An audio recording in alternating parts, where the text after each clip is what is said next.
Welcome to the episode 2 of me getting realistic with on today's broad topic, fantasizing relationships.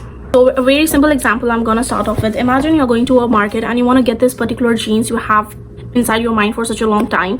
The moment you enter the market, you know what type of jeans you want, what type of size you want, what type of brand you want, and what type of color you want, right? Whether it be skinny jeans, baggy jeans, or whatever type of jeans you want, you just know it yourself. You go to this market, you are there, and you from far sight you see this one jeans which has been standing, and you're like, oh, there's something good about this jeans. You go near it, you see it, and you're like, oh yes, this is the one for me. You get it. Now let's take the second situation. You go to the same market and you want to buy kimono, okay, a Japanese traditional dress. You want to buy this, and you are so confused about what type to get. You don't know how it works, how do you wear it, and of course you take help from the people, but you wouldn't know it yourself, whether it's comfortable for you, whether it's not. Of course you wouldn't know it until unless you try, but that's not what you're talking about here. From this situation, what I want to say is that when you know things yourself, when you learn things yourself, when you work on yourself, you know what is bad for you and what is good for you.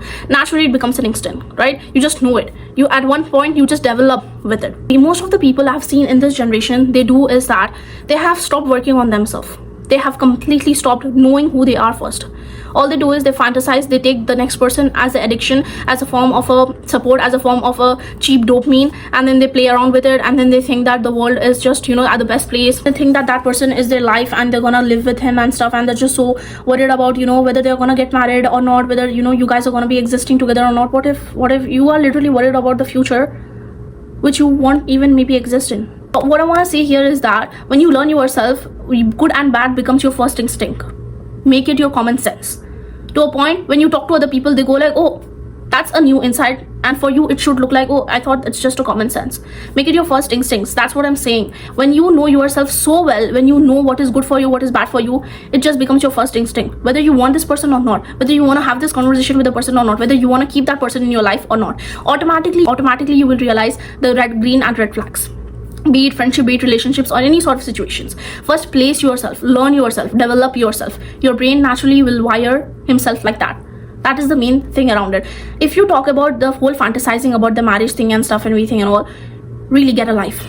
I think so. It's just that you have not explored yourself yet. That's how you are, getting interacted with this cheap sort of dopamines, and you just don't know what a real life is. You don't want to focus on yourself. You don't want to do a whole gameplay, because all you do is just sit at home and just be like, oh, it would be fun to get married and have relationships. See, naturally we are made like this. Humans want to find a person they want to relate with. They want someone to realize mentally and physically. You will get that person. It's not that you won't get. You will get that person. If you want, you can. It will not become your need.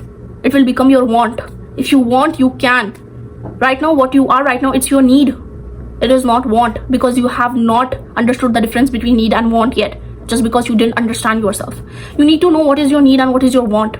Right now, all this drama, whatever you're doing with yourself, with the stupid relationships you have creating inside your mind, and you think of whatever you're doing with this man, you're like, oh, we are going to get married one day and whatever.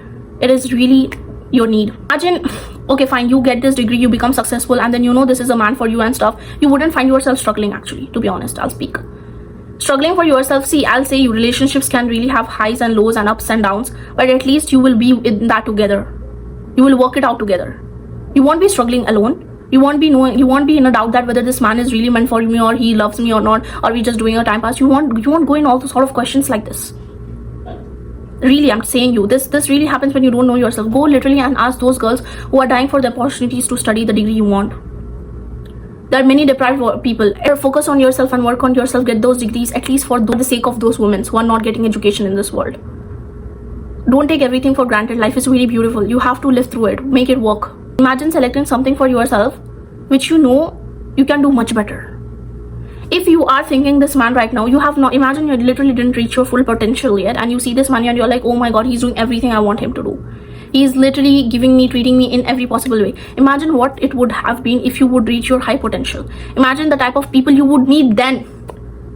And back of your mind, you would think that, oh, with your past experiences, you would go like, oh, that was just bare minimum what he was doing. Because back in those days, you used to think it is your everything.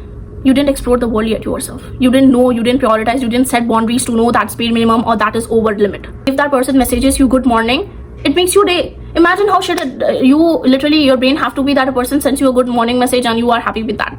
Not by something you completed. You have been wiring your brain in such a wrong way. Imagine, you are literally, that's such a cheap dopamine you are getting. Imagine your mood and your health, everything depends on this one person's particular mood. How wrong is it? How bad is it? And not on yourself, whereas it's your brain, your body, and your everything. And you have a will to control it, and still you are letting that kind of a will to go on aside, and you're working with this kind of a person who just came out of nowhere and who claims that he's going to give the world to you, whereas you can get it yourself. If you want, you can. Everyone says that it's impossible and stuff. No, it's not.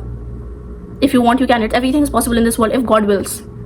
Trust on that God, trust on everything, and just focus on yourself and work. You will really find yourself as a better person. You will make good choices. It will become your first instinct and a natural common sense. You won't be beating around the bush anymore. Just 2 conversations you have with that person, you will just know whether he's there for me or not, whether he's good for me or not. You don't have to go through this all theory, test the person. You don't have to. The only thing you should be allowed to fantasize is yourself. Being successful, being rich, being whatever you want to get, that go and get it. People are dying for the basics, what you have right now. See, you have tried everything, right? You have tried all sort of things. You have been in that situation of whatever so-called relationship, whatever situationships, or whatever you call it. You have been there for such a long time. Did any outcome come from it? Did you come to any conclusions, or was it still confusion? So I think so this is high time you stop yourself, give yourself some time, go back, set back, see what things are right or wrong, train yourself. Later, when you analyze the situation of you which you felt was a problem, you will realize that it was nothing. You will realize all the bad and goods. That's it for today's video.